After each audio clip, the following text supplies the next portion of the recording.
After their ascension to power in 1933, the Nazis quickly assumed control of all aspects of German life, focusing on the isolation of the German Jews.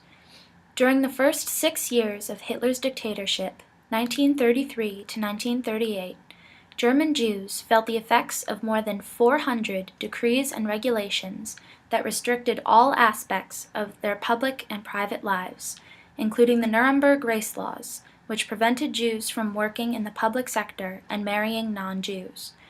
The Nazis also manipulated the non-Jewish German population through anti-Semitic propaganda, which portrayed the Jews as being dirty, untrustworthy, and subhuman. On November 7, 1938, Herschel Grispin, a Jewish youth frustrated at the attempted deportation of his parents to Poland, shot the German ambassador in Paris.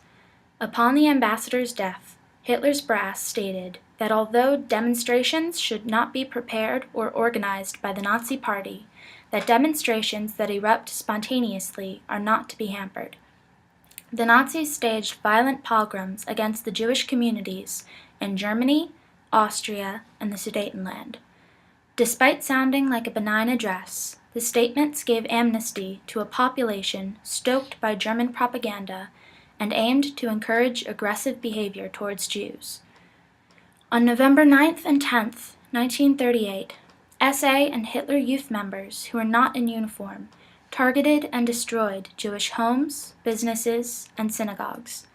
Bystanders soon joined in, and a violent pogrom spread across Germany, Austria, and the Sudetenland. An estimated 7,500 Jewish businesses were broken into and looted, causing some $400 million of damage in 1938 rates. 267 synagogues were destroyed, and many Jewish cemeteries were desecrated. At least 91 Jewish people were killed, and some 30,000 more were arrested by the SS and Gestapo to be transferred to various concentration camps. This was the first time that the Nazis incarcerated Jews on a large scale based only on their ethnicity. Over the course of the day, children saw 3 Nazi officers cutting off the beard of their rabbi, and witnessed ordinary Germans from their town throwing stones and bricks through their bedroom window. Synagogues were vandalized as hordes of people were standing in front of it and throwing stones through the beautiful stained glass windows. They threw Torah scrolls into the streets. The livelihoods of countless individuals were destroyed in less than 24 hours.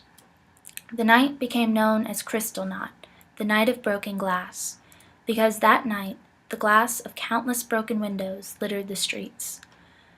Until Kristallnacht, the Nazis had avoided direct physical persecution of the Jews, instead choosing to isolate them from the rest of the population through political manipulation. Kristallnacht was an extension of these policies. Even in 1938, the Nazis were taking steps to prepare for their eventual goal, the complete removal of Jews from German life.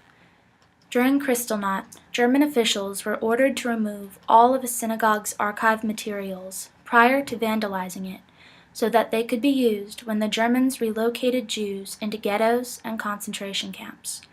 Kristallnacht was a turning point in the Holocaust.